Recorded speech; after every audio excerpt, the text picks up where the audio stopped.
for Carol in Canon, we want to be looking at the direction of the voices. In other words, the right hand and the left hand melodies. So there's different types of movement that we've talked about. We've got parallel motion, where both hands, for example, the right hand and the left hand, are moving up together or down together.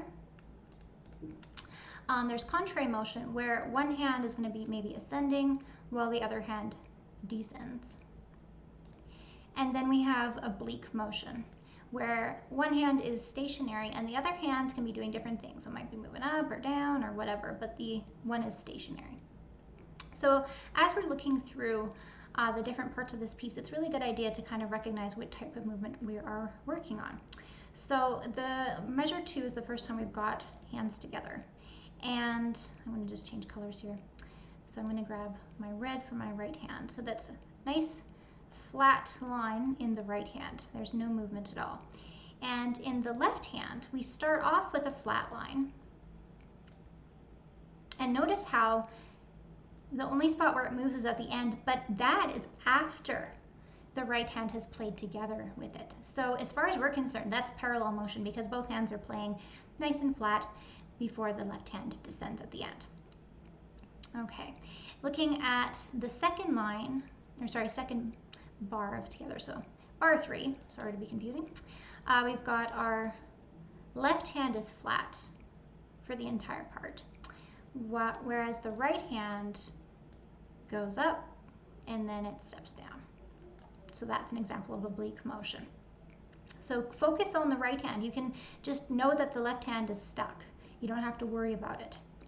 Now, if we switch hands again here, measure 4, right hand is flat,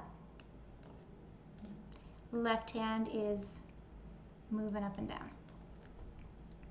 So if we look at that pattern now, it's obvious that there's a bit of a switch happening here between the right hand and the left hand being flat versus moving around.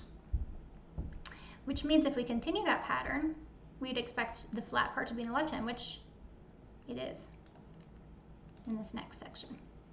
So the right hand is doing some flat and then it descends, but the left hand is flat entirely. Okay, now it gets a little bit more complicated later on, so I do want to keep going for a little bit further. In measure 6, the right hand is going down, so that's the motion of the right. The left hand is flat while they are playing at the same time.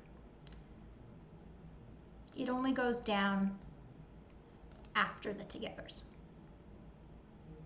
So again, you're going to be looking at what the right hand is doing and just kind of memorizing what the left hand is stuck.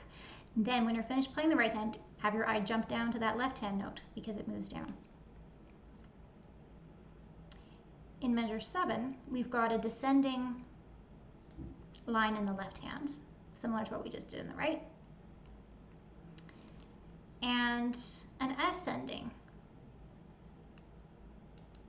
motion in the right. So this is a contrary example, the first one that we've had so far.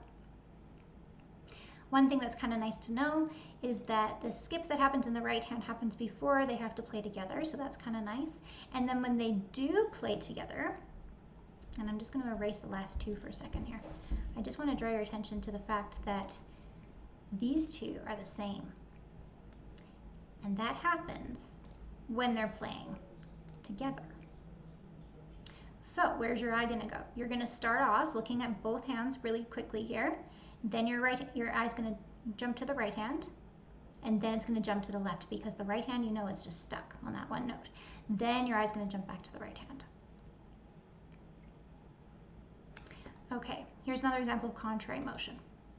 So between measures, 7 and 8, we've got a line going down here, and then in the right hand we've got a line going up. So they're stepping apart from each other. In fact, both hands, I believe, are going from finger 4 to finger 5. And if that helps you to write that in, by all means you can. And then once we've done that jump, or that step in opposite directions, we're flat again in the right, and the left hand is ascending. So you're gonna put your eye where the movement happens.